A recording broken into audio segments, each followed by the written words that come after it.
WJBW is made possible by sausage. Stick one in your mouth. I hear a little bit of feedback in the mic.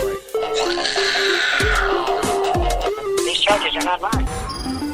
Hey, welcome to the JBW Web DBWDB.com or RevRevShow.com. Oh, yes!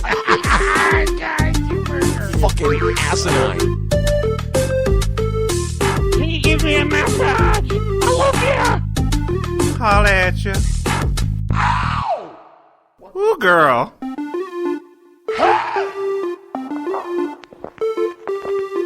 Seriously. Hello, Papa. Some shit like that. You gotta do the Rocky Mountain Ride. Oh, yeah. Fuck with. Boy. Ain't everybody getting the Rocky Mountain Ride?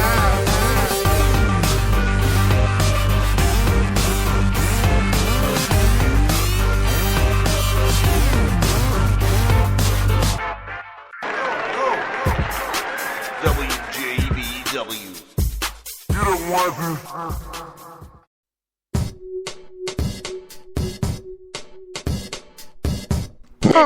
What's up? JB Webb, welcome to our Real Man as Fuck edition. Oh, you can't say it like that, though. Dude, my dad has a real problem with that. This is the Reverend over here. Okay. The Reverend sitting I'm the across the way to That's me. JB over there. Try to get in here. Yeah, and we talk can't be with, man as that, dude. My dad has a strong offense to that word. Real Man AF. It's Real an Man abbreviation. AF. There you go. Real Oh, Man AF. man, I Is can't that even tag him politically on that, you know? How about just real men? Okay, we'll take the AF. By men and. Real Man. How about that? By Menon. By men and. Welcome to it. It is Welcome. I wouldn't want to share it either. Season far. Ocho. Welcome Ocho. to Season Ocho. That's right. JumpMaster. That's right. Yeah. You got, No, don't do that.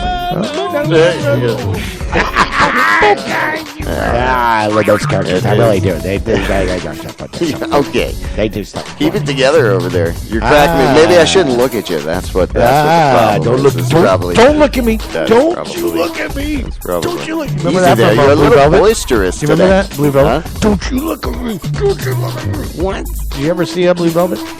Elbow Great. Velvet. Blue Velvet. Such a great movie. David Elbow Lynch. Velvet. Elbow Velvet. What? Oh, with the gas. Elbow thing, yeah. pelvic. Sure, I know what you're talking about. Yeah, thanks. That's a great impression. Okay. See, welcome back, WJBWNetworks.com, Season Ocho. I am JB Webb. That's the Reb. The Reb. Don't reb me the wrong way. Oh, let's talk about it right out of the gate. All right, let's do we're it. going to do your new bit where you bring us original music, some kind of new music that you found anywhere out there, and we'll play it, right. talk about it, and play it. Does it have to be new, though? Well, I can't, no, it doesn't. No, Good. It is called Revolution. The Revs Revolutions. The Revs Revolution Revelations. The Reverend's Revolution Revelations. He's so great. Triple R bar. The Revs. Nope. It's not. No, that's not what we're doing. That's what I'm doing. No, that is I'm not gonna what we're take doing. that idea You and I'm can gonna run with it. Okay. I'm gonna run right to the bar. I'm gonna decorate it with Kiss. This is my bar. What you do? Mine's gonna be different. Mine will just What? be big lips, kissy What? lips. Okay, that's good for you. Anyway, Hey, all the how while you doing? there's You look so cute. Over there. all the while Richie shirt. there's always the power of helping and supporting, and that's what's cool. We've been so divisive with this whole election thing that I almost am grateful that there's a lot bringing us together. Now, people are suffering. There's a lot going on. We see in the world today with Mexico just today. And now the devastation with Hurricane Maria. I mean, so we're in Florida here, Orlando, Florida, and we weathered the storm, stayed here. We did. A little bit of power outages, a bunch of down trees. It was a crazy experience, but I did want to keep it kind of focused on the fact that a real man can fix your damn shutters and blinds and what are the real man can do the that. awnings and the. But wait, are you trying to call me out for not bro. being a real man? What? Because I don't do that kind Come of on. shit. Well, man. no, see, that's funny you say that because I am not so inclined in that manner at all. Well, And- there's two reasons I don't. First and foremost, yeah, it's not in your contract? I want it done right. I'm not an expert. Seriously, though. Yeah. I mean, when you pay Good point. a professional to do something, you want them to be schooled and educated at what they're doing. Why am I going to try to do something myself to save money and cut corners and possibly hurt myself?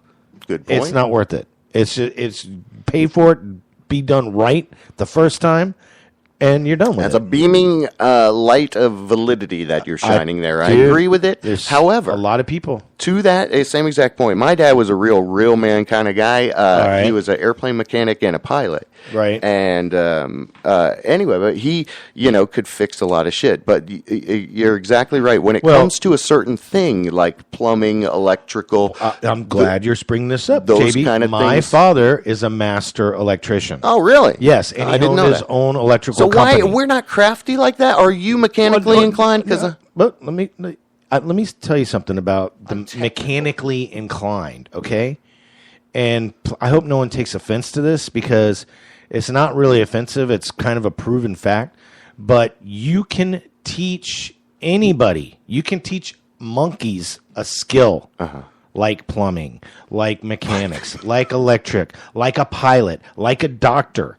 Any of that shit. You can teach anybody anything. Okay, right? I agree. Seriously. I mean, it's the type of, who you are as a person, if you like, the difference between, if you're going to be a pilot or, say, a plumber. I mean, obviously they're completely, utterly different, but it's... Even the guy believes he can do it, says there's nothing to it, right? There's all these little problems and pitfalls when you... There's nothing to it. There's nothing to it, right? And you get in there and it's a big hot mess. My mind's a little bit different and almost like you, though. However, in some areas, you got to be ingenious.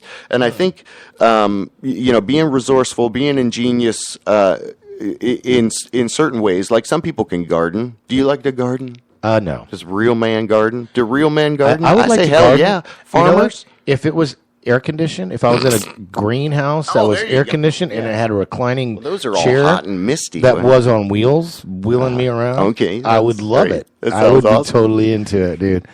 Then I'd be, but it's the heat factor. It's the picture whole, you just being like a little Stephen Hawking with your little bubble totally, in the man, with the greenhouse. straw, You'd have to have your own. with a blender built into my. Dude, let's get back to what we were talking about. Ahead. So, because, my dad. I'll give you a little bit of a background about me. All right. So I was tested really well in school, and I had it. My IQ, whatever. I was smart in school. I wasn't gifted. Blah blah blah. But I never did my homework. Long story longer. I dropped out of school when I was, I think, 14. Okay. And I had my GED by the time I was 15, and I was, working for my dad's company, because he was like, I get it, because I wouldn't do my homework, and I was like, failing. I failed 7th grade, and blah blah blah. I had like this rich history with schooling. Because I was really popular, and it was what? Yeah, dude, I got great stories from my school. So what? You were like this savant pariah? No. Don't no. I'm not Pollyanna. No, I was really Les Miserables. Listen, I'm trying to get it to something. Now I forgot where I was going with all this, man. Well, I think what you were saying is sometimes you can have a natural ability to do something. True. And the more you do it, the more it becomes something you can get paid for. So if it's something you can do naturally, that's the concept, right? Right. I know where I was going with all this, by the way. There you go. My dad basically, when I was going through my adolescence, he was like, "Hey, I get it. Let's get you your GED, and I'll teach you this skill of being an electrician, and you can take over the company." Oh, okay. I'm like, great, let's do that. So I did that for about 6 months and hated it. I was just like, are you kidding me? Because, first of all, I had to start off as an electrician's helper. So you're the grunt guy. I'm digging the ditches. They make you wear a little crawling elf. in the attics. Yeah. I'm like, doing the real grunt work. Hard, total, labor. And I was like, screw this. I'm not doing this. And a lot of times I'd be working with my dad, too. And like you said, some things, it takes geniuses but people, like doctors and, pilots or whatnot, they discover new things and, new evolutions and whatnot. It's funny when you said that because I remember new evolutions. My dad, well, you know what I'm saying. You mean like discoveries, pharmaceutical medicine, what have you? Yes. Okay. I'm thinking a little too fast for what I'm trying to say. So but wait, let me finish the thought. You're working, and it was with your dad. Yeah, and he was up on the ladder, and he was like, I forget exactly what he was doing, but I was watching him, and I said, "Hey, I don't understand why you guys do it like that. Why don't you do it like this?" And totally like a completely different way. And he was like, "Well, because this is how this is how it's done." And I'm like, okay, well, you can't do it differently. Can you just try it? And so he did it, and I remember it saving us like an hour. He was just like, wow. He's like, I never, and I'm like, and I'm just because, I'm down on the ground as a helper, looking up on him on the ladder. Sure. Just kind of sometimes your perspective is exactly different. So he was just like, and my dad was, he just recently, because you want to talk about real men and your dad and my dad being a real man. And he just recently said, Jerry, I've always admired how you're very observant of things and you come up with ways to do it differently, whether it's better or not. Right.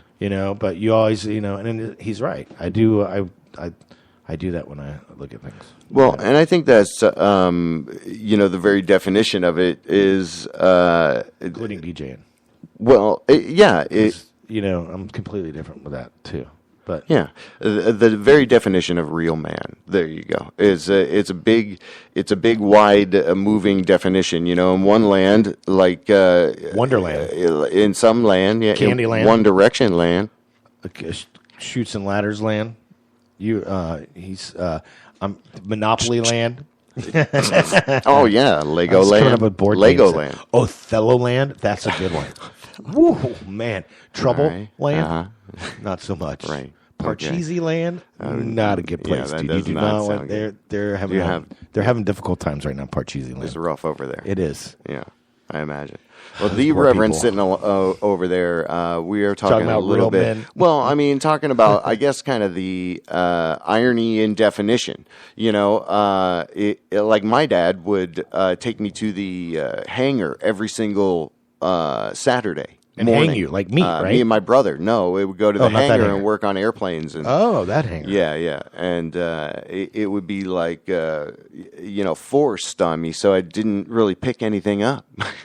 Do you know what I'm saying? Especially after being forced upon so much, you were afraid to pick anything up because you'd bend over and be forced upon. Yeah, it was. I was forced upon in my youth. That was like your neighbor's kids over there. What? Okay, weirdo. Yeah.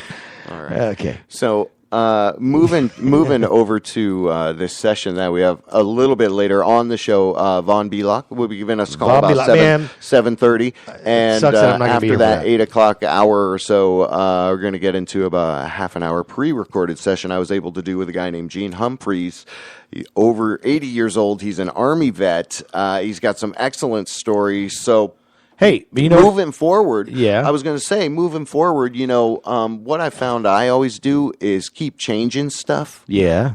Keep experimenting with stuff. I see the future, and now when I see the future? I see the future. When did you start seeing the future, with the video? Dude? Well, with the video content, one thing. There goes the camera.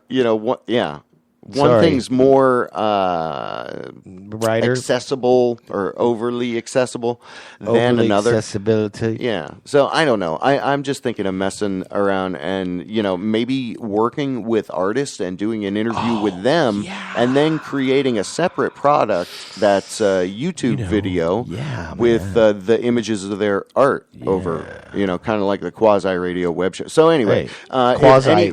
You were the first quasi. Well, that was the only. Yeah. Only quasi. Only quasi. Dude, that's a great, but it's...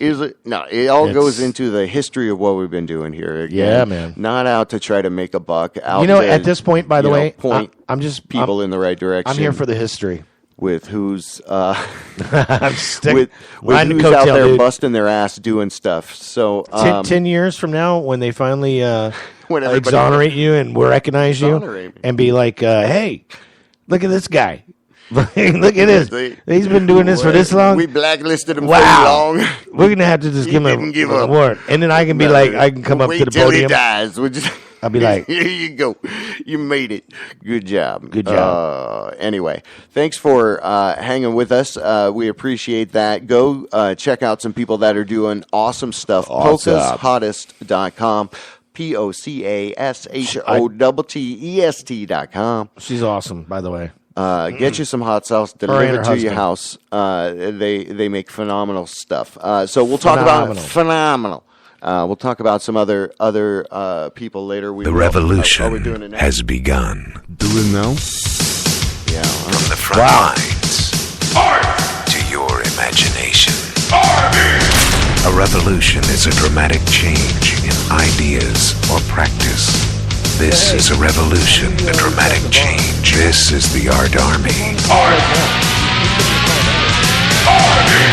All right, there you go. artarmy.org. Everyone, you are Was the I art. on air saying that? I don't know. I don't know. I don't know. Hey. But Some of we these, do expect a call. And his project that he has going, hold on, I've got it up right here. It is Dodging Knives and Throwing Bullets, the dark art and That is inspiration awesome. of Vaughn Belak.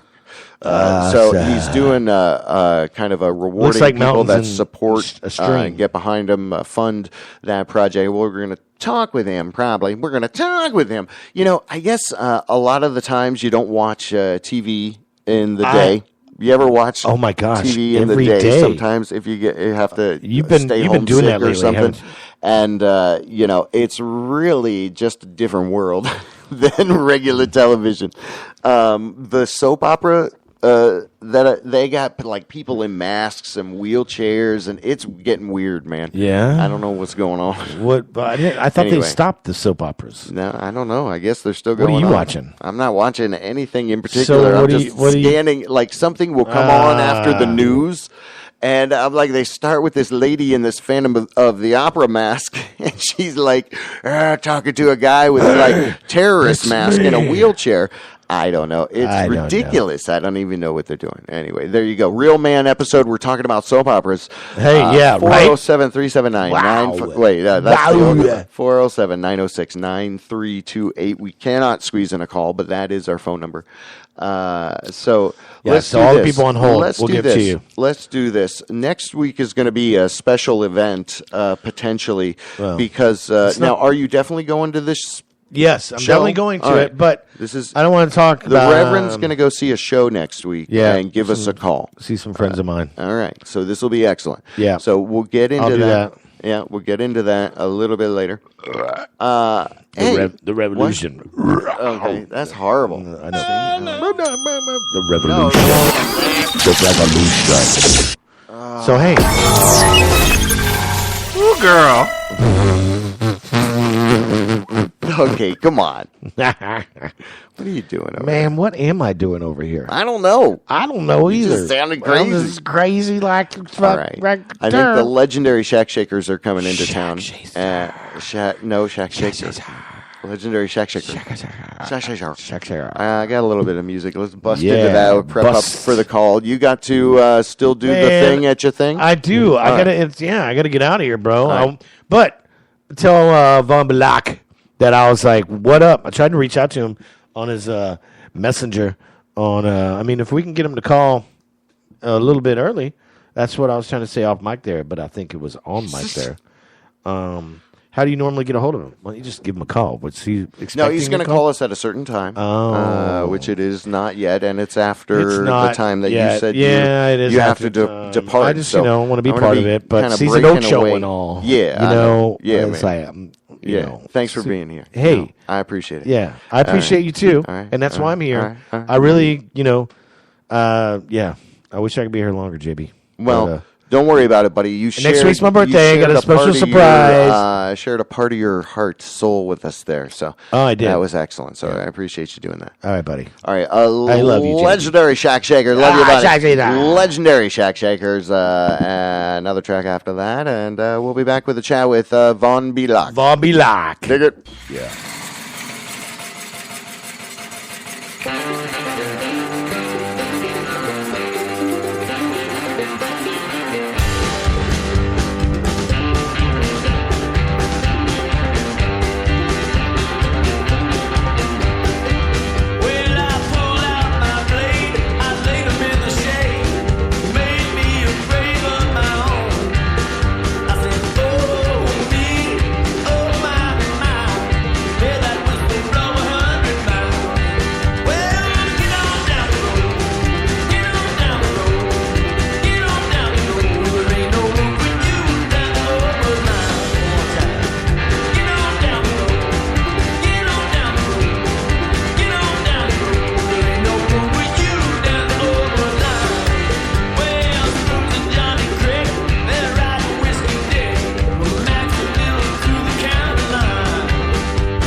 Trouble on my mind ever since my woman left town.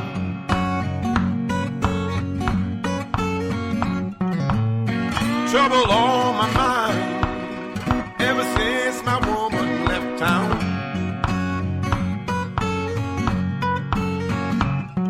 If I can't walk this line, trouble's gonna find me deep down in the ground.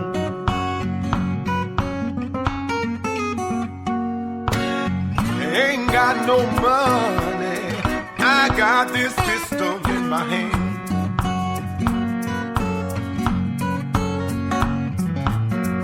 Ain't got no money, but I got this pistol in my hand. Well, I don't want to hurt nobody, I got mine and the Lord won't understand.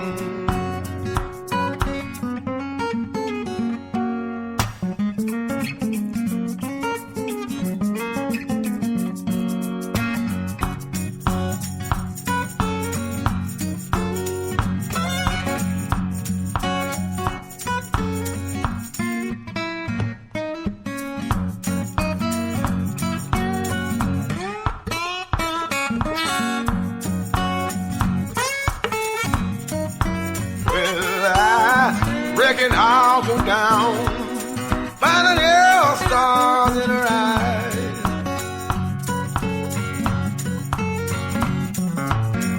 Reckon I'll go down, find a girl with stars up in her eyes. I don't wanna love you, baby, tell you lies that make you wanna cry. Well, I'm bad news in the morning, bad news at night, baby. You won't see me coming through the blinding light. Now I'm going down the river, son. Oh, gonna lay my burden down. If the water rise, let me lie until I'm out of time. Till I'm out of time. Till I'm out of time. Till I'm out of time, baby. My time. Trouble on my mind ever since my woman left town.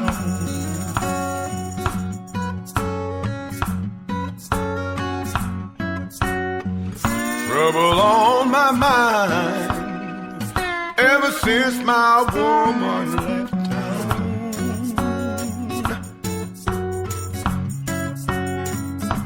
If I can't walk this line, trouble's gonna find me deep down in the ground.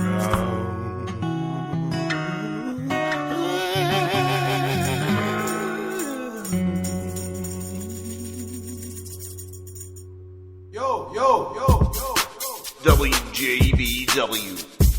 You don't want this. The electronics is so predominant that people would really prefer that. Hey, what's up? Welcome back. JB Webb with you. On the line, our special guest. Going to dub this gentleman a local legend. His name is Vaughn Belak. VaughnBelak.com. All right, hang tight. Let's move to that. Hold on. Bring that down. Local Legend Session with Vaughn Belak.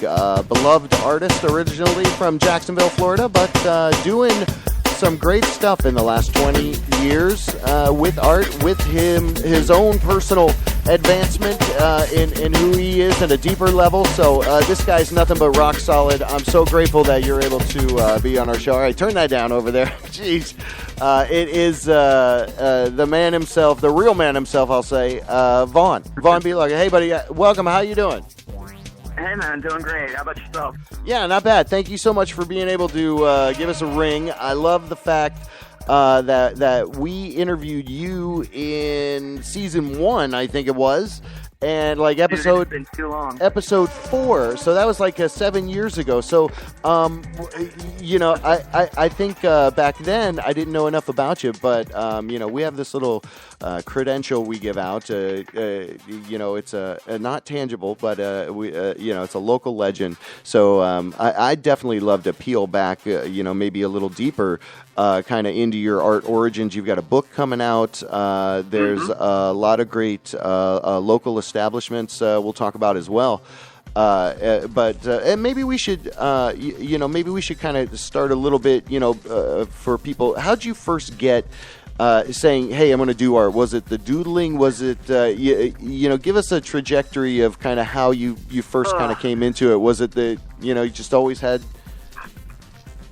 Yeah, man, I guess I always did something artistic in some form or fashion. I mean, it sounds cliche. What else have you done? But I was always drawing on something. Okay, so it was always like drawing and painting, and was it ever manifested in? I think you did music though, didn't you too? I did. I was with the art thing. It was there was a lot of spray paint as a kid. A lot of getting in trouble. A lot of rattle cans. Yeah, stuff you shouldn't use or whatever. And then eventually I found music, and I cut and ran as soon as I could get out of high school. As soon as I was done with all that business, I packed everything that I had, literally like one suitcase and a garbage bag, into my car. Yeah. And off to LA I went, and I stayed there for quite a while. And ultimately I just I got sidetracked. I guess I'd say I got sidetracked. I found drugs way more fun. Right. than being responsible and trying to keep things going. So, but during the music stuff, I was usually doing something with the flyers. Maybe not. I had a collaborator, but the art direction of any band I was always in. I was always involved in that. I was always involved in like painting leather jackets for people. Always, logos and stuff for bands and different, right, because and it goes musician friends. That's a great point too, because kind of growing up in that Gen X era, it was all about the uniqueness of what you had or what you kind of made on what you had. We had to create the world we wanted to see, and it's something that you really had to put the effort in. You couldn't just kind of go to, it wasn't store bought. Like Instagram on your jacket almost, right? I mean, yeah. All right, that's a good point. All right, cool. I didn't mean throw it to the left, but yeah, exactly. Back and so back to that time, I guess. Yeah, and we would just we were really proud of what the leather jacket had on it, and it was kind of a thing. You still have any of those? Different. Each band had their own thing going on. Okay. And and then at some point I left LA. I came back here to Orlando. I went to high school here in Orlando, but I came back here for a little bit because it was an easy start. I had family that was here at the time. Yeah. Then I wound up in Atlanta for a little while and started doing a little bit of painting and stuff, but nothing major. And then I was back here in Orlando, and I was living with somebody, and they were doing, I don't even know, like some sad girl paintings, like some I don't know, some dark paintings going on that she was kind of in an emotional state. And I decided I wanted to paint something. I hadn't painted in years, and I really wasn't trying to do anything. I just knew that I wasn't really playing music. I wasn't doing anything creative really, but at the time I just really was like, it was an afternoon. It was like, hey, give me something to paint on. And I went from there, and I did a few paintings. And strangely, word got out to a friend of mine who at the time owned a little bar called The Haven over in Winter Park. Wow, yeah. Yeah, and she was like, I hear you're painting. Why don't you bring some paintings up and see if we can get, we'll put them up on the wall and see what happens. And I just really was like, nah, I'm not sure about all that. But I did it anyway because I was kind of just, bored. And I brought the paintings up there, and maybe like the next time or the time after I went back up there, I sat down at the bar, and she handed me an envelope, and there were no paintings on the wall. They were all gone. So that's awesome. I thought maybe I should pay attention to that. Yeah, that's a good sign. Yeah, it was. It was a very good sign. Yeah. I was unsure, and at the time it was like, what I do now is way different than what I was doing then. It was kind of like tattoo flash, lowbrow, sort of Rat Fink, Sacred Hearts, that kind of stuff. Mm-hmm. Real basic, rock and roll type tattoo shop imagery. Yeah, I remember because parts of my youth I grew up in Daytona, and a lot of that, sensibility was true to the day, Mm-hmm. And so, talking with Vaughn Belak, man, you work continuously from what I'm hearing, because it's a natural extension for you. It seems like almost like, hey, it's just like breathing almost at this point. Well, it's a job like anything. It's my main source of income. It's the only job I have. I walked away from my last day job probably shortly before or shortly after the last time we talked, and have not had any other, paycheck factory type job since. This is what I do. So I can't sell paintings I don't have. That means I got to be painting all the time. Exactly. Yeah. VaughnBelak.com, and that goes to a great point as well, because I even saw at some point, it wasn't maybe in the last year or two, that you were doing some things with Sam Flax and kind of helping share best practices and things like that. And that's really, I guess, where hey, I've hit a stride. This is working, working for me. And what I love, man, is that you've got a book, your original art coming out, and I'd love to get to that in a little bit. But I think talking about kind of the local area here, because in your first story you say, hey, I went to Orlando, the Haven, and they bought my paintings. And so I like how that goes to the testimony of, hey, Orlando rocks. It does support the arts. Orlando supports the arts. And if you outside of Disney, and Disney is here, you say what you will about that, it doesn't matter. It's a creative city, right? So, so I love the fact too that, it seems like your most activity has been here, which is good. But you have a broad audience base. I was looking at some of your pages and stuff. I'm like, Vaughn, but Belak the artist. I'm like, oh man, there's thousands of people. And then you've got this real synergy behind this book that we're going to get to. But before that, speaking of Orlando, and oh wait, did I cut you off from the end of the story? No. Okay, good. I was moving on. All right, good. I wanted to dovetail right into kind of the local scene, because there's a place around here locally, and you're going to have to tell me where it is. But it is called 36. Oh, yeah, 36 Black. 36 Black. It's 36 Black. There we go. Yeah, 36 Black. I feel like Johnny Carson. It's like the newest gallery in town. It's the only gallery in Central Florida that primarily focuses on darker art. You said something about Disney. This is the opposite end of the spectrum. Yeah, there you go. What this is more of a city vibe of a gallery. It is it's located on Orange Avenue, just south of downtown. It's in the location that used to be Raging Cajun Bike Shop. Okay. And it's kind of catty corner, directly sort of across the street from Pulse. It's in the same area as Pulse. Oh, wow. Okay. Yeah. That's a great little corridor there.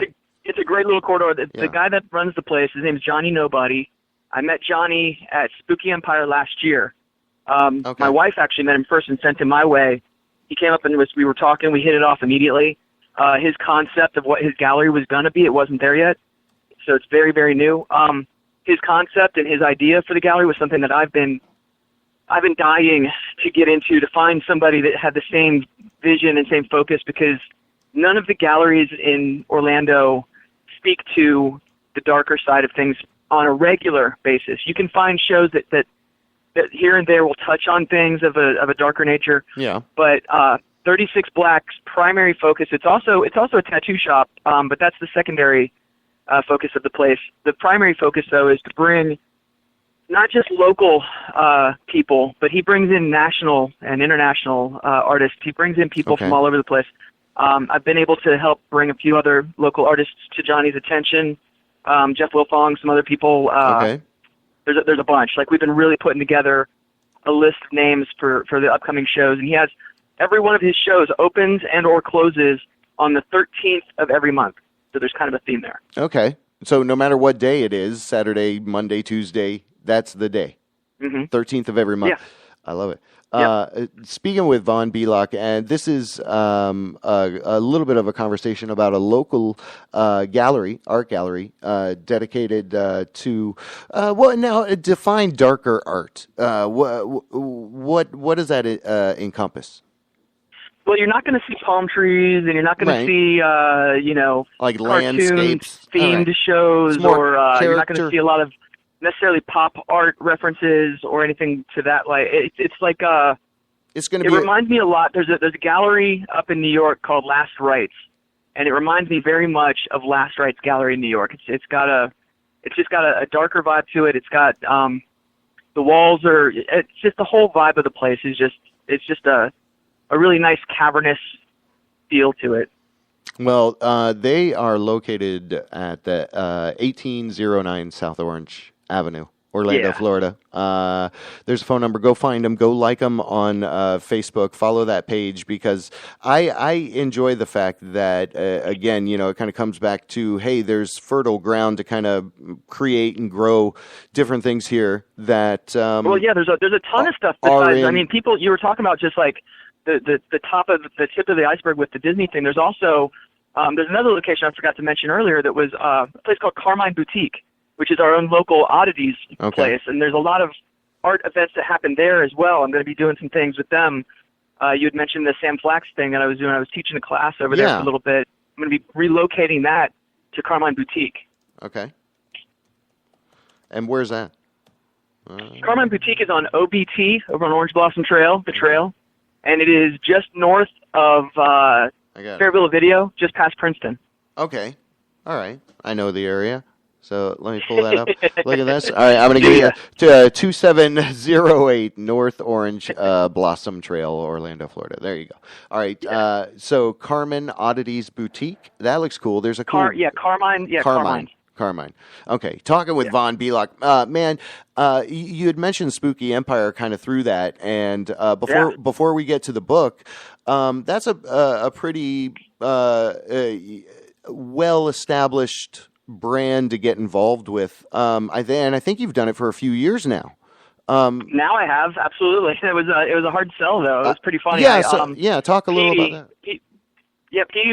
Petey's one of the guys. He's the main person who runs it. Petey and his wife Gina, both of them are wonderful. And Petey had approached me many times, actually at City Arts Factory, primarily downtown, and asked me if I'd come out. And he kept telling me, "You got to do it. You got to do it." And I just couldn't. I couldn't figure it out. Like I couldn't see it. It's like forest for the trees. I couldn't see it. Yeah. And then they got me a spot. They comped me a spot one time. They had another event called Mayhem. They brought me out for Mayhem. It was amazing. It was just incredible. The people, the response, everything was incredible. And I was sold. They sold me, but they brought me in, and I will always do their events. So you're able to have, and do you think this kind of pushed the book a little bit? The culture of Spooky Empire, and that's kind of cool too, because I think as I look back, man, I mean it was 7 years ago, that we've been doing this, that we started, and I think we started in September, so we're probably early. I think we talked to you in October of 2010. So I think you're right. That sounds right. Yeah. So I'm just blown away that you really. Because I think at a point you moved to Ormond by the Sea or something like that. Or yeah, Ormond, man. You talked about Daytona. Yeah, I with Daytona. Yeah. I was up in Daytona for 2 years, maybe. Yeah, about 2 years. Okay. So you've been all over. You've been all over the place. Jacksonville, originally, and Orlando. But where you're in Winter Parky area now, or where are you at now? We're just south of downtown. We're down in the Conway area, but when I was in Daytona, most of what I was doing, I had to drive down to Orlando or drive up to Jacksonville or get to Atlanta, or I was traveling a lot just to get to events because Daytona, there's nothing really going on up there as far as art stuff goes. So right. It felt like I was always here anyway. So why not just move back to Orlando? Yeah. Well, it's good. Well, we're happy to have you back. Yeah, man, I'm happy to be back.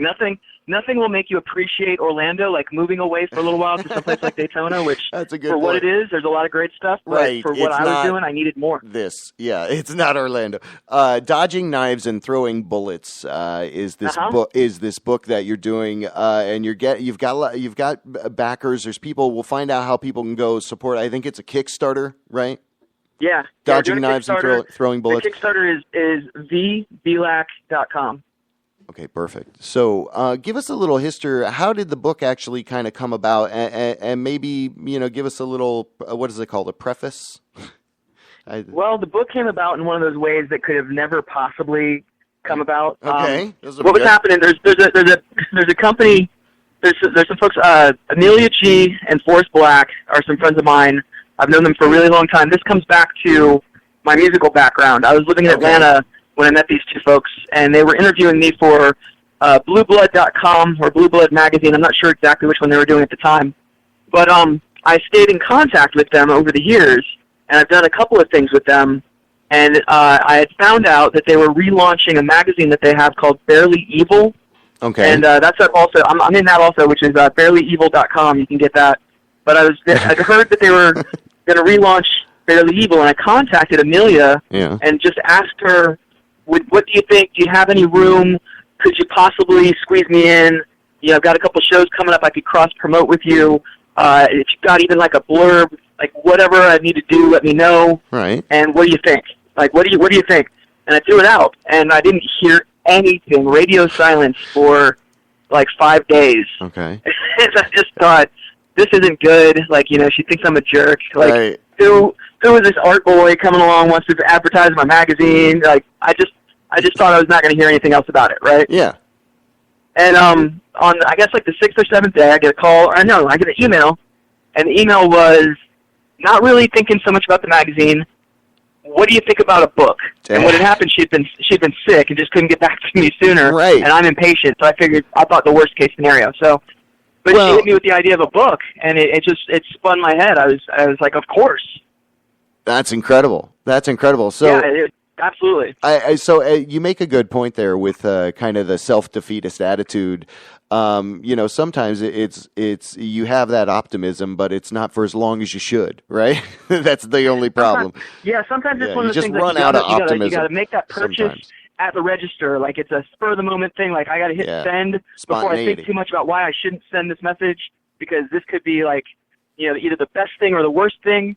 And this wound up being one of those things where the universe just had a bigger, better idea and sent it back to me in the form of a book. And now we just passed 62% of our goal. We're closing in really fast. We've got 16 more days to pull up the rest of this thing. And the projections are really great. The response has been amazing. The support has been ridiculous. People are reposting the links. People are sharing. People are contributing and then recontributing, and then they find out that there's a T-shirt involved, so they go back and they bump up how much they want to pledge. It's been really incredible. It's beyond what I could have expected or hoped for. That's excellent. I'm posting it right now. Hold on. Let me get my dial-up phone out. Hold on. Yeah, man. But it's dblack.com is where you can find the Kickstarter at, or if you just go to kickstarter.com, you can search my last name, Belak, and it'll pull up. Yeah, and that's a good way. And I think looking at the URL, it's / dodging knives and throwing bullets, dark art and inspiration. Vaughn Belak on the line with us, brother. You rock, man. You do. Thanks, man. You rock. And I'm proud to have known you for so long. And the Rev says, hey, if you know Jerry Johnson, probably. I do. Howdy. There you go. All right. Well, he's normally here, but next couple of weeks he's going to this show next week, and he's going to call us. So, hey, you want to come sit in next week? Anyway, all right, we'll figure that out later. All right, I got to find somebody to sit in for the Rev now. I'm being told. Anyway, so Vaughn, and it's Vaughn VAUG. It's VAU. Yeah, it's VAUGHN, and it's Belak. It's a long E and a short A. BELAK. Yeah. .com. That's right. We're spelling. Hey, isn't there an event coming up at that 36 Black? There is. There's like I said, the 13th of every month they have an opening. There's new art up on the walls the 13th of every month. I will have new art. Right now I'm in the middle of I'm doing a painting a day. I'm a little bit behind. I'm like 2 days behind, but I'm doing a painting a day. Oh, man. Because I need to have some inventory, and I just did a solo show not too long ago and sold pretty much everything from that, so I had to restart from scratch. Which That's is a wonderful good problem place to to be in. Yeah, good place. Well, working artist, again, man, your growth almost in this last, just about a decade has been phenomenal. So, You say decade, and that sounds crazy. Isn't that crazy? That's amazing. I know, it's almost, but I mean, as far as our acquaintance, that we've known you, that we've been tracking you. Remember when I thought you did the Beefy King shirt? I was like, I asked you, did you do the Beefy King shirt? I don't know. Anyway, I remember that. I remember you asking me about the Beefy King shirt that I was wearing in one of my pictures. It looks like something and you would do. No, I'm just a fan. Oh, well, maybe there's some fortuitiveness there in the something Beefy King of. Anyway, Beefy King's delicious. But I appreciate the fact, again, man, that you were able to give us some time and share some insight, because you are doing some exciting stuff. Are you going to be, you were at Spooky Empire this year already? When is it? No, Spooky Empire's coming up. I've got a bunch of stuff coming up now that I'm thinking about it. I've got Spooky Empire coming up in October.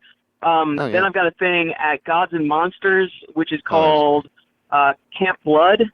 And Camp Blood is an event that is put together by a buddy of mine, Rick. And it's going to be a bunch of artists. Gods and Monsters is a comic book store that's down I Drive. They used to be at the Artagon Mall, and they've relocated. So I will be at Camp Blood.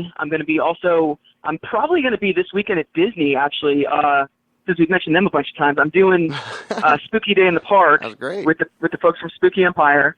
So I'm going to be doing that, and I'll be at Disney for Friday and Saturday. I'm not going to be at Orlando this year.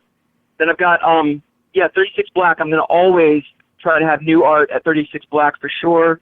And then at Carmine Boutique, starting next month, I'll be having my Art Always Sells class that I had been doing over at Sam Flack's, but scheduling kind of got messed up, so I'm going to relocate over to Carmine. And we're just going to keep pushing. I just try to be everywhere I can. It's, Well, I love that too, because at some point, if you're, are you ever thinking of getting it into storylines? You have definite themes in the art, but would you ever do like comic stuff? Does that ever sound appealing to you? I've definitely been approached about this. Yeah. I've been courted about some ideas like this before, and it's been one of those things where the right project has to pop up with the right people. Right. I've got some things that are, that's cool. Very, very ethereal. Nothing is solid yet, but there's conversations going on. Well, that's good. Well, definitely a talented artist, and maybe I'll take the audio of this and create a video portion as well, because your art, again, is great stuff. Plus, you work incredibly hard to be a good brand ambassador of yourself, because I'll say that you were able to do go to the website. It's VAUGHN. Is that right? Yep. BELAK.com, and go to that website. Check out now. Can people buy art there? Absolutely. There's a link on there's a contact link, and I think there's a thing about buying art. I have a big cartel page that links directly from there. You can also, if anybody, I've got some brand new work out that I just posted today, as a matter of fact. So find me on Facebook is really the best way to directly get in touch with me. I am always working. I'm always selling. I always have something available. My work from the last 7 to 8 years is available. If you want prints of that work, I've got folders up on my artist page, my personal page. That's perfect. It's really all a blur. It's all like you said. I know. If I'm not willing to push my brand, who's going to? So I'm constantly, hustling. I think you shouldn't be ashamed of that, because you got the goods. Not at all. You got the goods to back it up, and plus too, there's a lot of dedication and commitment to, doing things straight edge. So, in the world today, like you said, people can lose focus really easily and get taken away. They're not in their truest state of mind. So I always say hats off to you, and you rock. Anything else in closing here? I'm going to roll to a track from Bash and Pop after our chat. No, just support locally as far as anything that you love. Always support other people that are doing things that you love. Share the things that you appreciate. Always post on your Facebook page. Post things that interest you. Like I said earlier about the punk rock ethic thing. We got to build the world we want, man. We can't just be force fed something. If We can only be force-fed if we let it happen. So I always try to post and share and support all the people that share and support my stuff. There's a lot of artists that I always push, even if there's no reason other than they just put something out. I just like to help promote other people as best I can. That's awesome. And you definitely do that. You spirit a community. Speaking with Vaughn Belak, vaughnbelak.com. Go to that website. Check it out. Go to the Kickstarter as well. Check it out. Back it up. Please, please. Like I said, 62%. We're really close to hitting that goal. Well, I know you're gonna hit it, and I feel like Donald Trump just there. Wow, that was weird. I'm not able to look at the Reverend and blame my problems on him. Oh, anyway, hey buddy, I appreciate the fact. Hang on the line with me. We're gonna roll into a little bit of Bash and Pop. I think they're coming with Psychedelic Furs. When is that? Is that happening? Yeah. Oh, I'm missing it. Oh, anyway. Well, hey man, I just want to say thank you very much for even having me and taking the time to come back and revisit with me, man. I really, really appreciate it. So brother, thank you. Brother, you rock. Appreciate the fact that you were able to connect with me because I think, sometimes, like you say, even the example between us, like I think I asked you a while ago and I forgot, and then I saw you were doing this and I said, man, let me just reach out real quick. And so so that spontaneity, that kind of attitude is exactly, I think, that great things are built on. So like you're saying, let your world be a calico instead of just one color that they give you. You macrame your own future. Hang on the line with me. I'm being told I'm going into grandpa mode. Oh, that's not good. Sorry, brother. Hold on. Dig these sounds.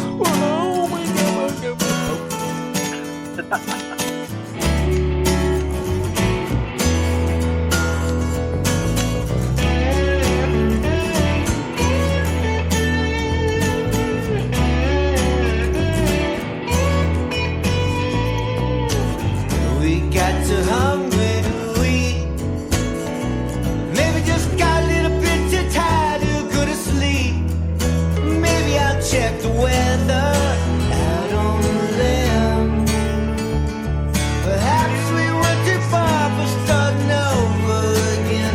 'Cause we can't be bothered with any of that. Now we can't be bothered with any of that. Now we can't be bothered.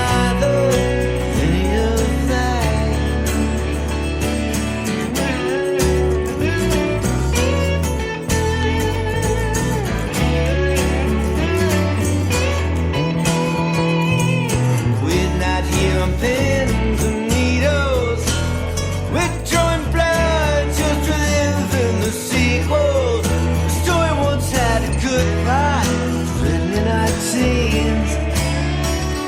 The first scene started out with all the things we'll never be. Now we can't be bothered with any of that. Now we can't be bothered with any of that. Now we can't be bothered.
WJBW Orlando, the very first quasi-radio web show.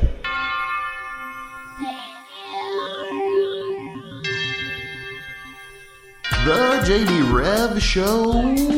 Is it JP? Sometimes I don't listen to some of our podcasts. Yes, I do, man. Sometimes I don't listen to some of our podcasts. Yeah, after all this time, it's really been JP, well, not JB. Yeah. Yeah, I mean, it's like, You don't listen. Do you listen to the shows when you're not on them? I'm curious. Of course I do. I'm just curious. Yes, I do, man. You do? As a matter of fact, I feel bad because okay, I will give you this. I did not listen to that Monday show. I'm sorry. Okay. You feel bad? Well, because I sometimes I don't listen to some of our podcasts over.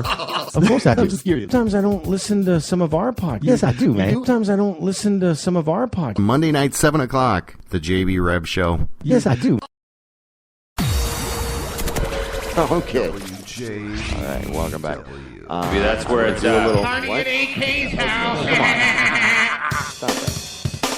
The revolution has begun. Do that right now. Stop that. Sir, it's live. It's over here. Oh, that's why. I'm like, what? I didn't realize I was pressing these buttons. That's a pre-recorded button pressing session that I used to mess with the Reverend. JB Webb here with you. I want to talk about this next session we're going to go into. It is a local legend, Gene Humphries. He's over 80 years old. He is an Army vet. Incredible life story about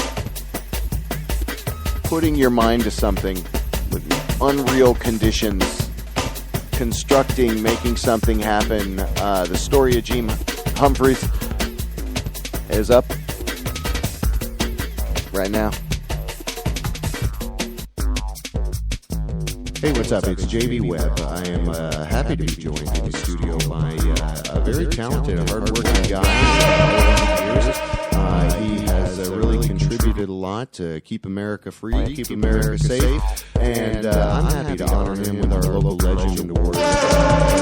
Actually, doesn't do art and music. He appreciates it and loves it, but his over 20 years here in Orlando contributing to the greatness and America in general was really a lot of his time was put through originally in the military, but we're going to learn a lot about him. I want to welcome you to the session. I really appreciate you doing this, man. It's Mr. Gene Humphries. Welcome. How you doing? Hey, proud to be here. Well, thank you. Well, it's fantastic, man. You've got a lot of great background and history and stories. What I love today is that people forget how things were and how you really had to put out the effort to struggle, and things weren't so easy to learn. You couldn't Google how do you wire up this electric harness for one thing or another. But so as we speak with people, this is definitely a special session of what we do at WJBW, which is talk with talented people, venerate them, promote them, and in this case, it's more of a documentary in sense, because we like to start linear, going back as far as we can. Getting up into kind of modern current times, but we got a little bit of ground to cover, so we might do this in little sections, little 20-30 minute sections. But okay, we get to you. Give us some history. When you were 19 years old, how old are you now? How long did you serve in the military? I spent 42 years, 4 months, and 21 days in the military, and I was 19 in high school. Well, actually 18, and I lost my mother. She was 36, and so once I graduated from Seminole High School in Sanford, Florida, I am a native of Florida. Local legend. And I had nobody, didn't have my father. He was gone here. They didn't know where he was, so I had to start learning to take care of myself. Yeah. And over the years, and then I joined the military, and I liked the military. And while I was in the military, I had the opportunity to go to a lot of schools to better my knowledge. And because after the first 10 years in the military, I knew I wanted to stay and make it a career of it. And I just stayed with it. And I retired on my 60th birthday. Wow, congrats. March the 14th of 2000, 42 And years. how old are you now that we're doing this, 2017? I am 77. Look at that. That's fantastic. Yeah. So I love the fact that you said, you had a loss. Something I couldn't even imagine losing my mother at 19. But then you go right into the military and kind of looked at and soaked up everything like a sponge. And that's exactly to the point of what I'm saying. A lot of the times today, we forget how important our brain is, and we don't remember people's phone numbers as an example, Right. Would you count on that phone, press a button? So in saying that, it sounds like the Army really was representing your family. Well, they were my family. Yeah. Once you got in there, you're a group of soldiers. You're all the same age. You're all going through the same training. So while you're going along from day to day, week to week, month to month, you're actually helping one another because you're all doing the same thing. You're all learning the new life of what you're going to do with your life. And because you have nobody to tell you. Yeah, it's wide open. You can wide open. decide. And now we were speaking a little bit ago before we said, hey, let's set up this recording, because I've been trying to get you to do this for a couple of years now, Yes, maybe. you So have. I'm glad we got this, because I think you got a really cool, rich life history. But we were talking a little bit about engineering and the electricity, and how even the residential area here is set up in a particular way with safeguards and things like that. But give us some flavor maybe around some of the things that you started to learn and then really kind of had a passion for, because if people know it or not, an army, a military has to be a moving, living, breathing thing, that can move across a large terrain and go different places. So what kind of roles did you start to show interest in? When I first started, of course, you go through basic training, and I was in the infantry. Okay. And I stayed in the infantry about 4 years, and then I moved up in rank. Then I wanted to be a truck driver. Okay. So I was a truck driver for a while, and then once I got, after a few years, and then I made a buck sergeant, E5. Now you become a leader, squad leader. You're leading men now, so now I had to start changing. Well, you're not driving truck no more. Right. Now you're leading men that's under your command, which was a squad, 11-man squad, and then you was the leader of those 11 men. And then I went on up to there, and I did that maybe for about 6 years. And I said, no, I want to do something else. Okay. So I asked my commander to let me go to school. I got thinking about what I want to do, and I decided to go to PSYOP Intel school.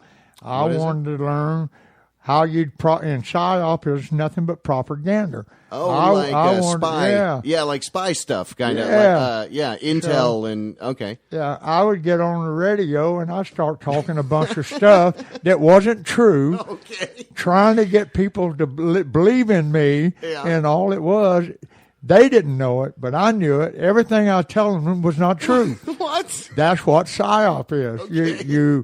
The enemy does that. I want to us. do that. Yeah, it's the propaganda. Yeah, the It's rhetoric. propaganda. You got to get it out there. PSYOP, They've created a Superman monster. They're gonna attack Korea. That's Yeah, it. I got you. PSYOP is nothing but propaganda.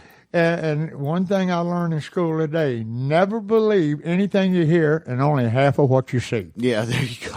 That's because probably great advice. you don't know whether who you're talking to is pulling PSYOP on you. Yeah, there you go. So, and then when you believe something with the media today, you don't know whether to believe them or not. Look what's happening to our president. Yeah. People printed this out. Now they find it out. No, this is not true. Yeah. But the media printed out something that they wanted the public to understand. They were using propaganda. Yeah. Well, that's interesting. You say that. What war or military activity was that going on during?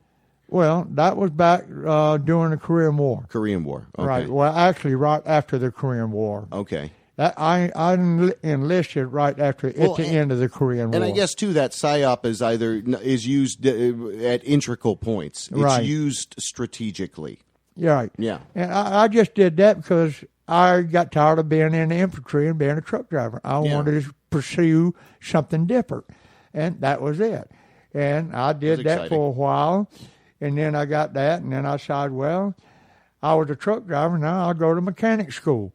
So I went out to Fort Knox, Kentucky, and I learned how to work on track and wheel vehicle mechanics. Really? Vehicles, track, tanks, and personnel carriers. And I did that for 10 years. I got tired of getting my hands dirty and greasy. Yeah, that's a dirty job. So then after that, then I decided, well, I want to do better. I decided to go to OCS. And I went to OCS, and I got my commission as a second lieutenant. Now I'm really a leader. Now that's officers. That's school. officer. Okay. Officer school. I went to officer school. Yep. And now I'm an officer, not an enlisted man. Okay, there you go.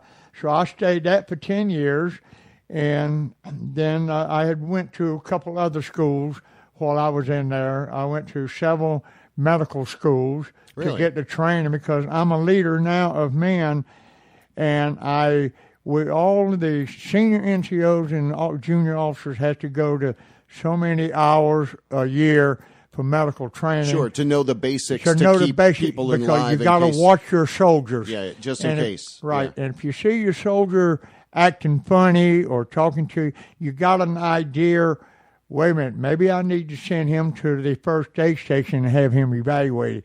Maybe he's on drugs or what have you. Maybe he's drinking too much. You don't know what they do in their off time. How's it affecting decisions he's making outside of being in? And then, that's part of the medical training that you do. And then you had to go to different classes. I had to go back, and for 3 months, I had to take a refresher training on PSYOP to maintain my MOS qualification. Yeah. And this is all branches. And then after I did that for a while and I got my commission, then I got orders for Vietnam. They sent me to Vietnam. Okay. Of course, everybody knows what Vietnam was. You're going into that as an officer with all the bedrock of what we just talked about. Correct. Really of an asset. Yes. Yeah. Well, I started out as a second lieutenant, and then a first lieutenant, then a captain. Wow. And I was a captain in Vietnam. And I got over there. I was supposed to, I had already before I went to Vietnam, I had already went through airborne school and learned how to jump out of a perfectly safe aircraft. They teach you that, yeah. right? Oh, I loved it. I loved it. It was super great. Paratrooper, jumper, yeah. When I retired, I had 345 jumps. Oh, my God. Of 13 different types of aircraft. Wow. But then, anyway, I went to airborne, so when I was stationed in Panama, I was a company commander of an airborne company down in Panama. And then I got orders, me and the battalion commander got orders for Vietnam, and I had no staff time. So the commander said, well, come, I got an opening in the S2, which is intelligence. I want to move you up there. I got somebody to take over as company commander, and I want to teach you how the staff works. So when you get to Vietnam, you need to know how their junior ranks work. Now you know how your higher headquarters works. Right. And it will help you in Vietnam. I said, okay. So while I'm doing that, now he has to find a replacement. Well, being we had a company was airborne qualified, the battalion commander had to be airborne qualified. So now they had no colonel, lieutenant colonel, in Panama Canal Zone that was jump qualified. Okay. So he came to me and asked me would I personally train this lieutenant colonel that was in brigade headquarters how to jump out of an airplane. Wow. So he could take over his job. Get that credential. Right. Yeah. So I did. Right. Yeah. I took this lieutenant colonel and I personally trained him every day and got him airborne qualified so that because I was a JumpMaster, and I was eligible to teach. And I got him, so Colonel Weed, before he left to go to Vietnam, because he had orders to go there 4 months before me. And he said, when I get there, I'm going to find you a good job. I owe you for what you did and found me my replacement. So I'll find you a good job when I get to Vietnam. Okay. I said, okay. So then it come time for me to leave, and they sent me to Fort Bragg, North Carolina, and I went through 6 weeks of Vietnamese language school. Didn't learn much, but I learned a few words. Yeah. And that was just so I could try to communicate. Then I went up to Vietnam. Wait, do you remember any? Well, I know just 3 or 4 words. I know water is aqua. Okay. And if you want somebody to come to you, just say, Lade. That means come here. Lade aqua. Yeah. Aqua. And then C is yes. And so it sounds a lot like Spanish almost. Right. Agua. Yay means a female. Okay. And that's about all so you I got remember. water. You got the girl bringing you water. Yeah, Okay, that's there you good. go. That's all you need, right? Yeah. Okay. Yay, latte, yeah. agua. Yeah. There you go. That's bring what me you some water. say. Yeah, there you And go. she knows what you said to her. Talking with Gene Humphries about his storied career. So I love that you're sharing this with me, man. And we'll go on a little while longer if that's okay. Yeah, you got a little. Up to little you. Okay, perfect. So okay. So that's a good. We'll kind of segue back into you were going through the helping somebody as a JumpMaster get their training so they could preside over Panama area. And then now you're getting set up in Vietnam. So take us there. Yeah. And I get there, so he calls me from Vietnam and say, hey, we've got a jump school over here that we teach the Vietnamese soldiers how to jump out of airplanes. Okay. And it's the company commander is a captain. Yeah. And he is scheduled to be here 30 days before he's scheduled to leave. Would you like to take over as company commander of the airborne school? Oh, dang. And I told him yes. He said, you got it. Because when he went to Vietnam, he's on a divisional level. Yeah. So he's got a lot of pull. And now he's done got promoted to full colonel. So he's got a lot of pull. Yeah. And so he put my name in for that school. That's great. Well, then they sent me to, like I say, the language school at Fort Bragg, North Carolina. Then I went to Vietnam. As soon as I got to Vietnam, he had already told me, as soon as I get off the plane and I in process and they give me my weapon and my clothes and everything to report to him. And so I did. And then as soon as I walked in, of course, he welcomed me to Vietnam, and then he said, I got some bad news. Oh, no. And then I said, well, that's all right, sir. I've had bad news before. And then he tells me that 2 weeks before I got there, the company commander wanted to get another combat jump, and he makes a jump and he gets killed. Oh, my God. So the next captain that got off of a plane from the United States that was jump qualified, they put him in as company commander of the school. Oh, I see. So because the interim until you got there was Oh my gosh! It was tragically taken away out of from training me. accident. Yes. Yeah. And then he said, but we are working on another major project that we want to go, and we're looking to make a combat mobile advisory team. Okay. And this is going to be an officer and a enlisted personnel, U.S., and then a Vietnamese officer. Okay. Because you are an officer. And then you'll have 2 Vietnamese enlisted soldiers.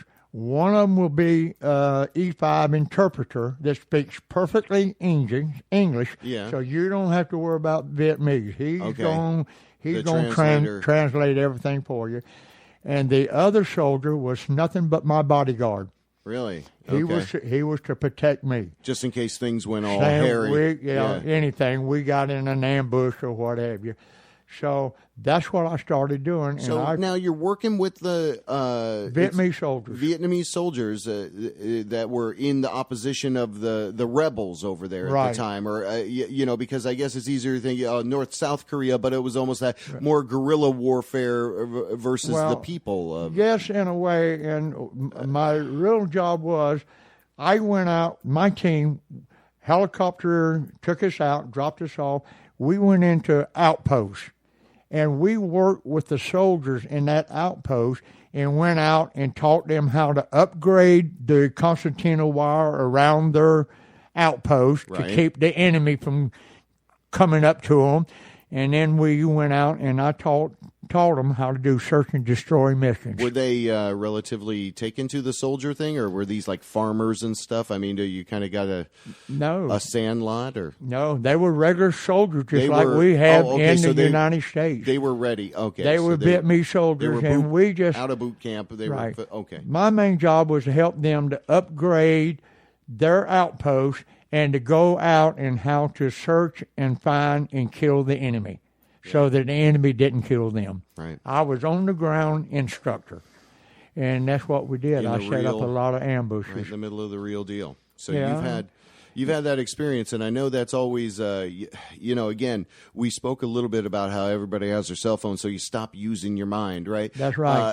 And now in this case, we live in a world where I guess a lot of the times you take stuff for granted. People even take their freedom for granted. And now Vietnam was not a popular war, but it occurred. And when that happens, you have a little bit of a sensation of, I am following and doing what I need to do to continue forward. And I think what again is important to say is,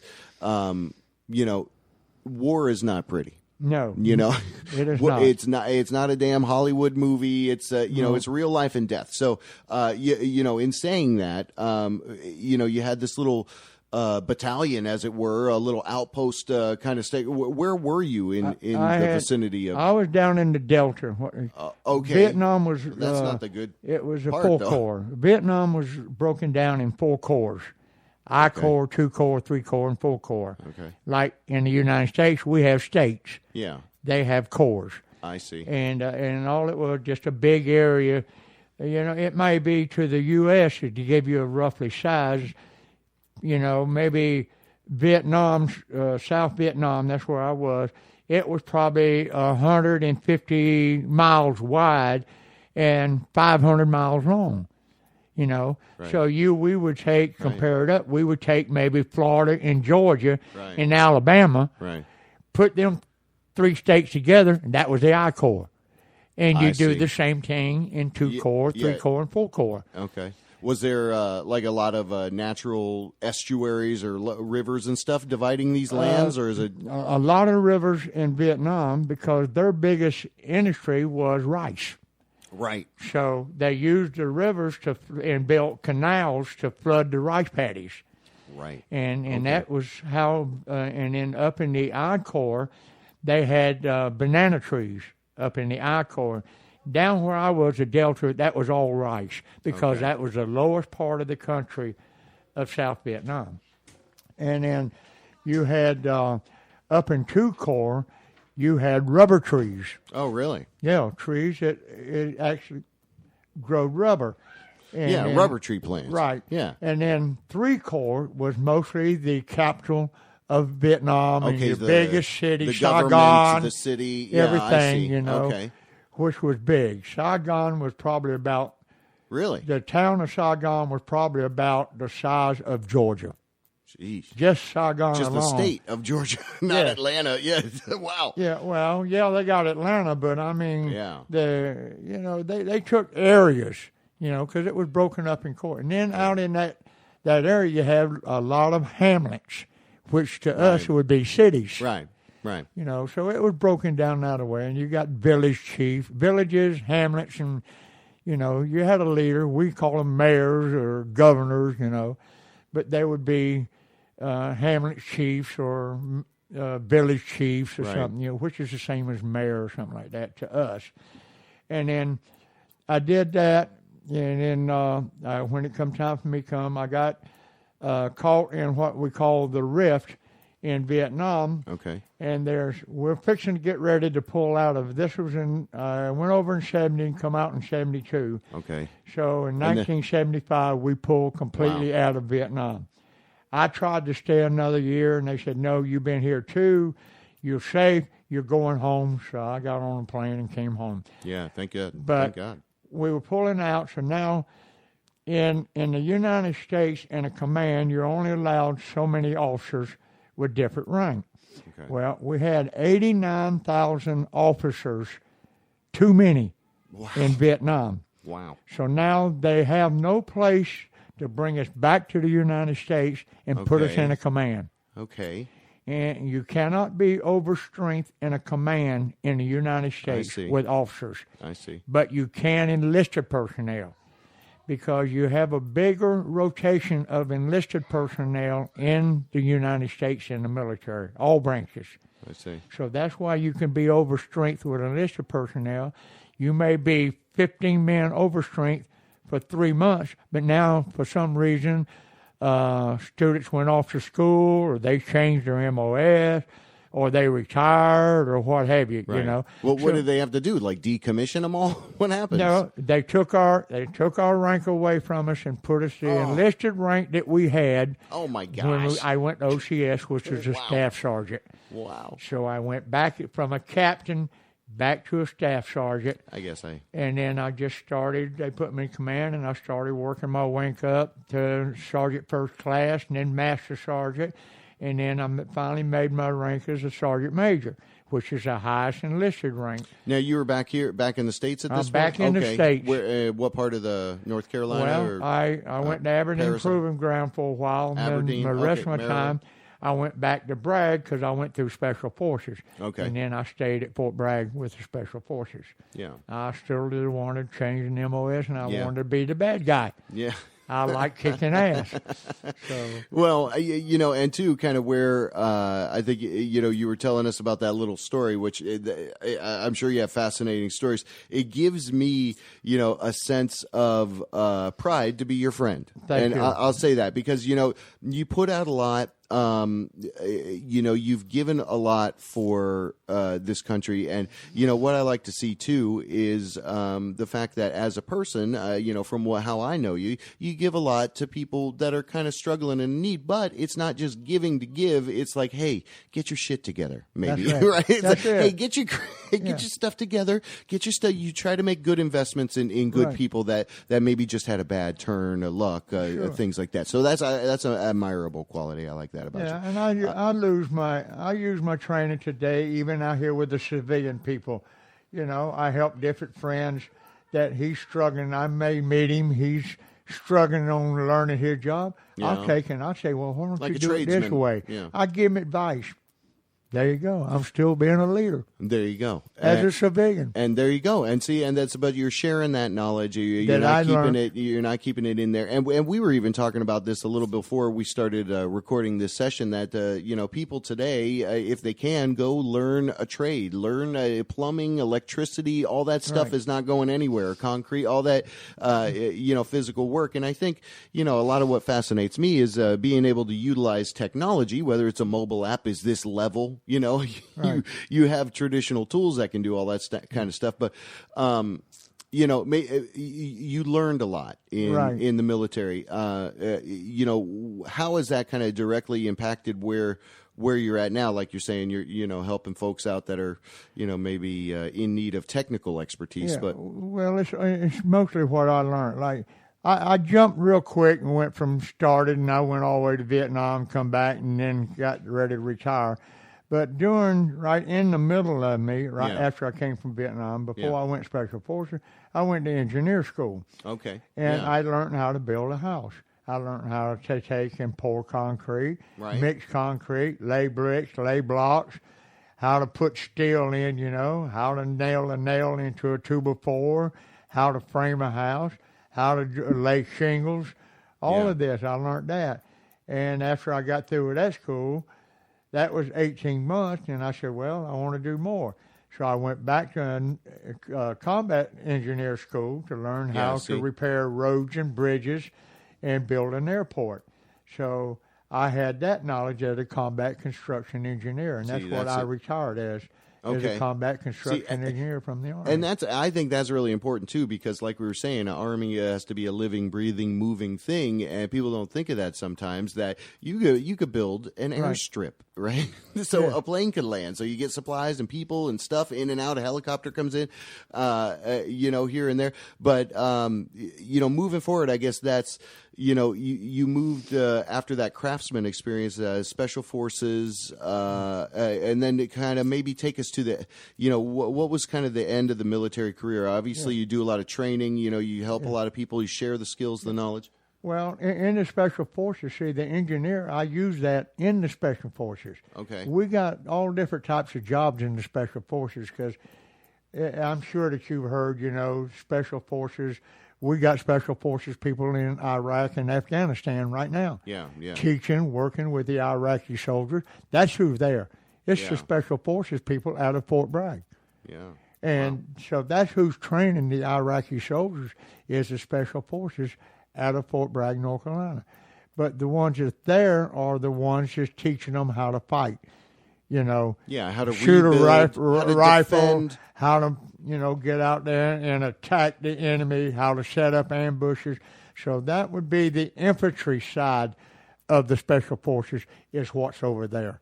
Right. That's the advisors. And then, and like you're saying too, the whole construction aspect of it and building infrastructure, right? Infantry and infrastructure, right? You got both of those things going. Yes. And then my last 5 years, they sent me to Central America, and what I did in Central America with the Special Forces, in Central America, every year we go to a different country in Central America. Okay. And we do we're called task forces. Okay. And we take a small group of advisors, and then we go down to this country and we set up, it's called a humanitarian aid mission to that country. Right. And that's what we do to that country to keep them. We may spend $10 million, but we'll go down there and we'll build schools, drill freshwater wells in some little hamlet or village, and we'll repair roads and bridges. That was my job. I went down there as that engineer, and that's what I supervised. I supervised repairing the roads and bridges, and I taught the Vietnamese soldiers, not the Vietnamese, but I was in El Salvador. So I taught the El Salvador, or supervised the El Salvador soldiers how to do that. Yeah. And I still continue my mission. Well, and you kind of ended out your career in the military there, and doing that. And I don't want to take an aside, but I would be fascinated to know, since you mentioned kind of Central South America area, have you seen any of this stuff going on with this Venezuela? No. Oh, okay. All right. No, we'll skip over it. All right, we'll skip over it. That's more. Of course, since I've retired, I've lost. That's more gossipy then, I guess. Right. I've lost a lot of what is going on now as far as that goes, because I'm not in contact kind of turned with anybody. it off. Yeah, kind of. Well, I retired. Yeah. I'm a civilian now. Yeah. I left that behind me. Yeah. And when I came home, I started my own combat construction business. Oh, see? Doing concrete work. See? Oh, that's cool. I had a good business going. I was doing sidewalks, patios, pouring some house floors, but I didn't build no house. I did strictly concrete work. Yeah. I got into Stetson University, and I replaced all of the most of the sidewalks over in Stetson University. Wow, where really? oak trees would tear them up. I go in there, rip them out, and put a new one down. I did that for 6 years. Yeah. But that was my business. I had a successful business going, and I did it for civilians. I mean, not just Stetson, but I had other like private people. clients. Yeah. Well, you could have called me, and I come here and poured your driveway. Right. Right. And I had different people that I got by word of mouth. I got a lot of people that called me and kept me busy. I had me and myself and 2 men.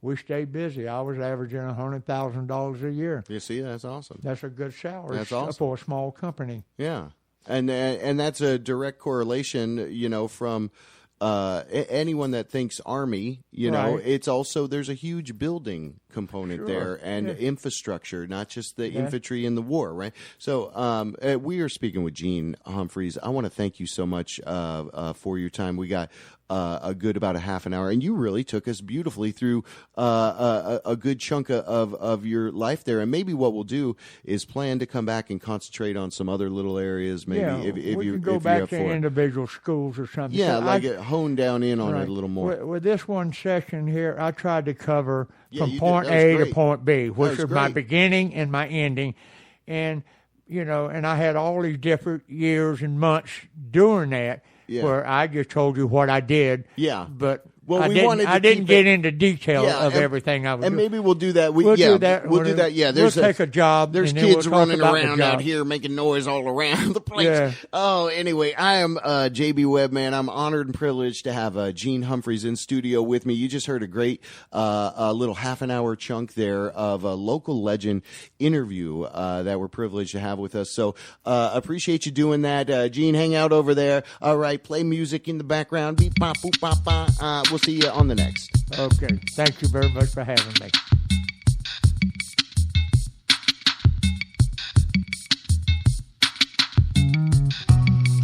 Ooh,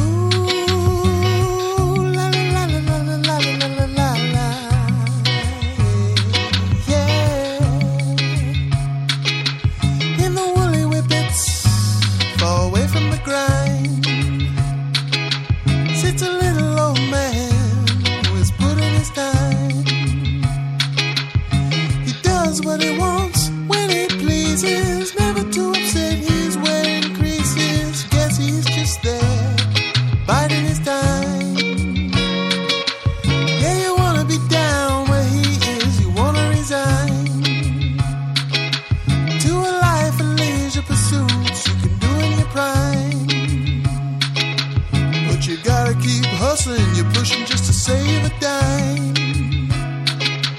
Yeah, you gotta keep pushing, hustle, push, hustle, push, hustle, push, hustle, push, hustle, push, hustle, push, hustle, push, hustle, push, hustle, push, hustle, push.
You wanna be down where they are, you wanna resign. Ooh, la la la la la la la la la la,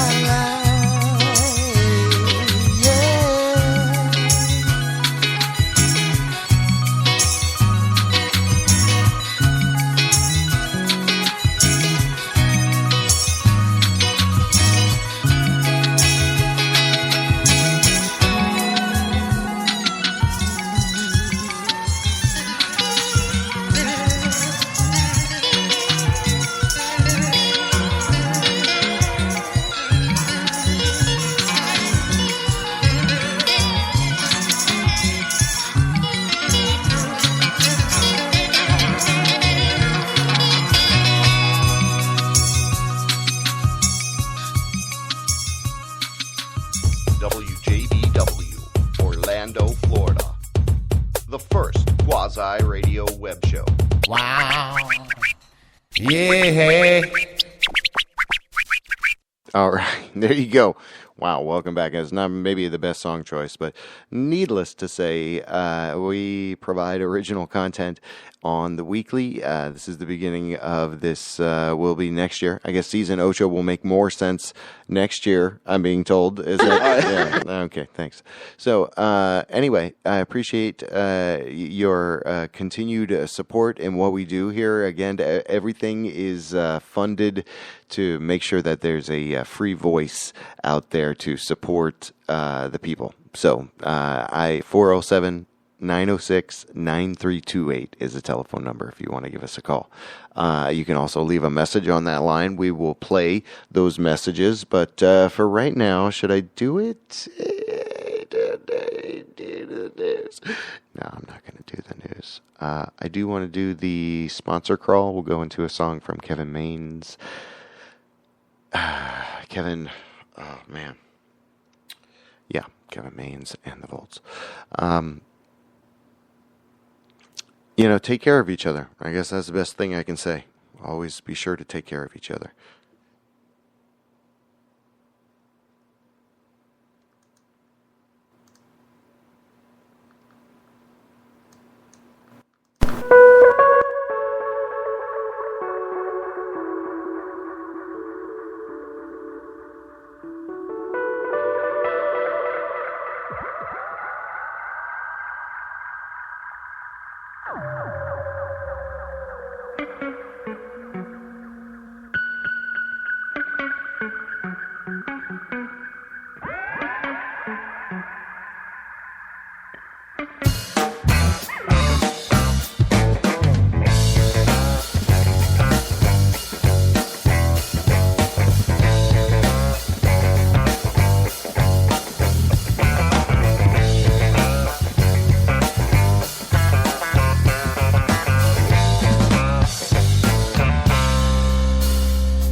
satisfied. Can't get no satisfaction.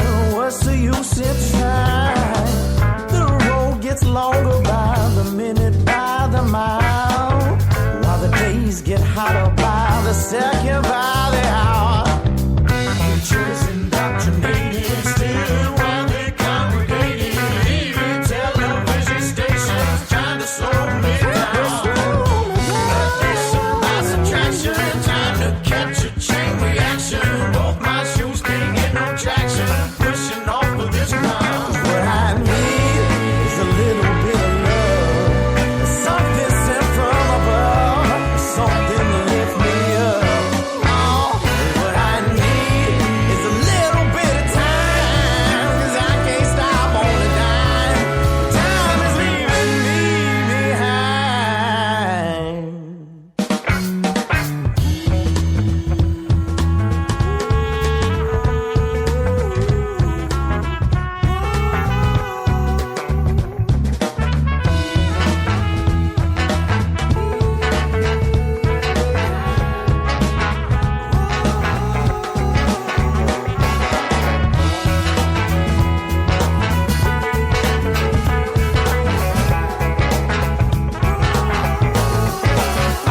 It's what I need is a little bit of love, and something sent from above, something to lift me up. It's what I need is a little bit of time, because I can't stop on a dime, and time is leaving me behind. It's what I need is what I need is what I need. It's what I need is what I need is what I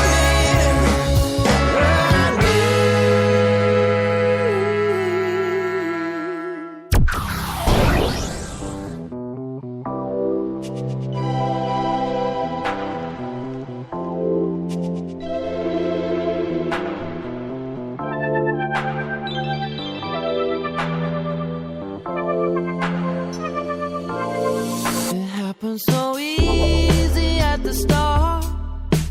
Got too used to being understood. Then one day I caught you looking down. Couldn't reach you like I thought I could. I never knew why you gave it all up. Is that it? Was there something I missed in the silences that we couldn't seem to break through?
WJBW Orlando, the very first quasi-radio web show.